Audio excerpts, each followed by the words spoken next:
Shalom sahabat yang dikasihi Tuhan Yesus, puji Tuhan kita bertemu kembali dalam kasih-Nya.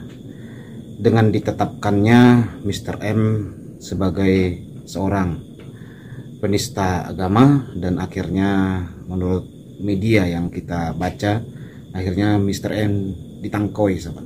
Dan menurut saya alangkah baiknya Mr. M lebih lagi mencari kebenaran ya, khususnya murid-muridnya, karena saya melihat ada begitu banyak murid-muridnya, orang-orang di bawah pembinaan dari Mr. M.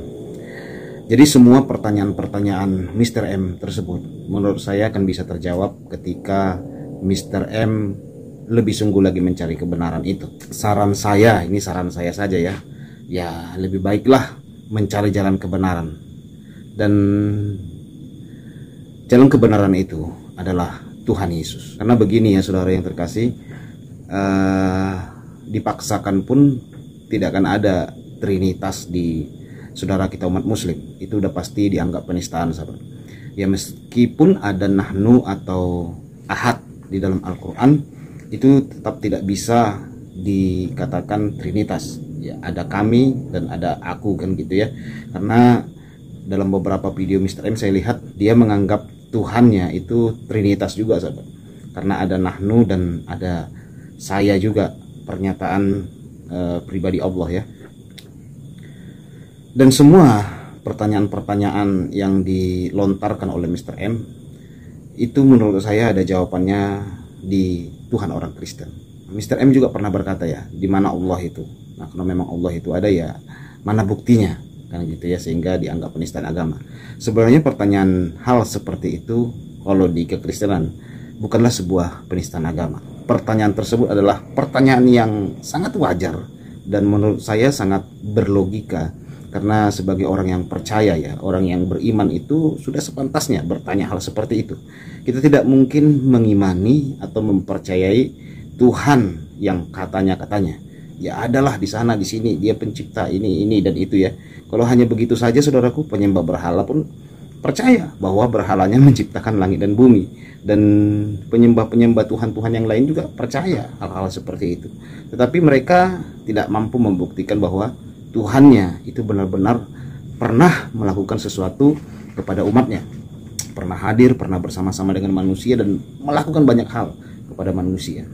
Tuhan yang seperti itu hanya ada pada Tuhan Yesus. Tuhan Yesus 2000 tahun yang lalu pernah ada bersama dengan manusia. Segala yang dia lakukan, perbuatan-perbuatan yang dilakukan, disaksikan oleh orang banyak. Alkitab mencatat itu sahabat. Dia mati, bangkit dan naik ke surga. Itu juga ada saksinya, dicatat di dalam Alkitab. Dan sejarah-sejarahnya, bukti-bukti sejarahnya itu semua ada. Silahkan saudara cari saja di Google, itu banyak saudaraku mengenai sejarah-sejarah tentang Tuhan Yesus, Tuhan orang Kristen pernah ada di dunia. Jadi menurut saya ya, jawaban yang dipertanyakan oleh Mr. M dan murid-muridnya itu bisa terjawab ketika Mr. M percaya Tuhan Yesus.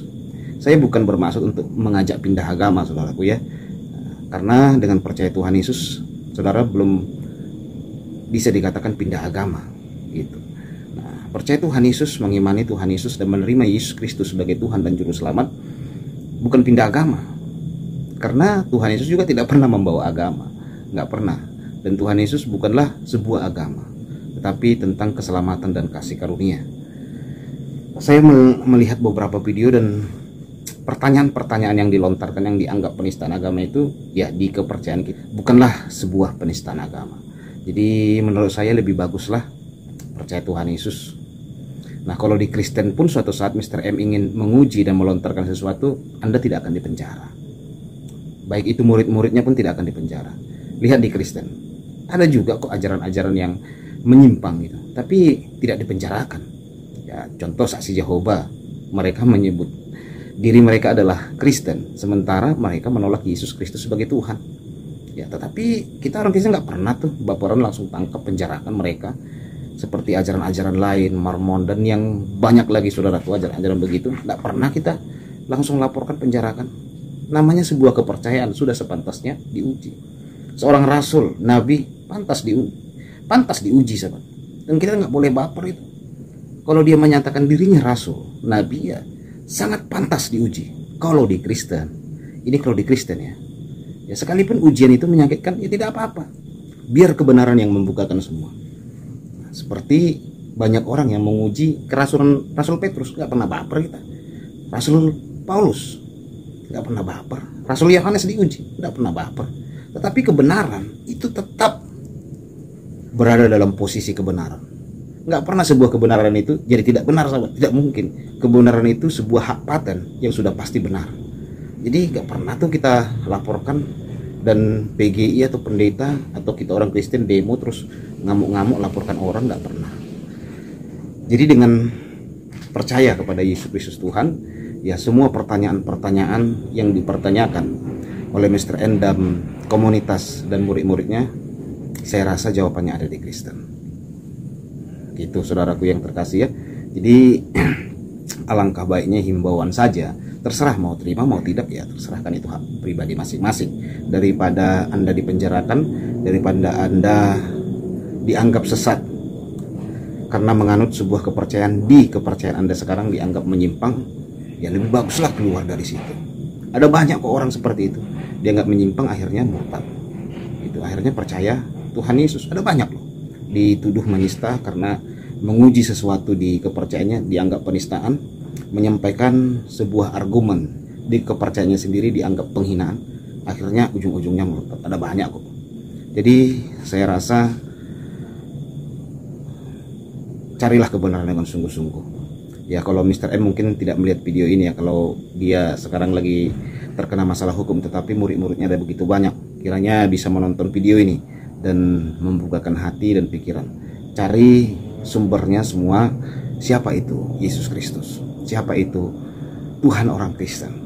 Kenapa dia harus datang ke dunia? Kenapa dia harus melakukan segala sesuatu untuk manusia? Kenapa Tuhan orang Kristen menjawab seruan-seruan orang-orang di zaman Nabi Musa ketika mereka berkata, Musa, mana Tuhan itu? Mana Tuhan itu? Sebenarnya pernyataan-pernyataan itu bukan baru-baru ini, zaman Nabi Musa pun sudah ada. Orang-orang Israel pada masa itu juga sering menyatakan, melontarkan sesuatu, mana Tuhan itu? Buktikan Tuhan itu. Karena pada masa itu belum mampu dibuktikan, akhirnya ada yang nyembah lembu emas, ada yang nyembah berhala dan lain-lainnya. Mereka ingin Tuhan yang nyata, yang terlihat. Dan semua pertanyaan itu terjawab ketika 2000 tahun yang lalu Yesus Kristus datang, menyatakan pribadinya langsung, menyatakan kuasanya. Dia berkata bahwa aku dan Bapa adalah satu, bahwa aku adalah guru dan Tuhan. Yohanes 13 ayat 13. Yohanes 1 ayat 1 sampai 14. Yesus adalah firman yang menjadi manusia. Simple sebenarnya. Jadi menurut saya ya begitu. Segeralah mencari sebuah kebenaran dengan tulus dan ikhlas. Silakan berdoa dan sungguh-sungguh mencari kebenaran itu. Karena semua pertanyaan-pertanyaan itu ada ketika kita terima Yesus Kristus sebagai Tuhan dan Juru Selamat. Oke, Tuhan Yesus memberkati. Shalom.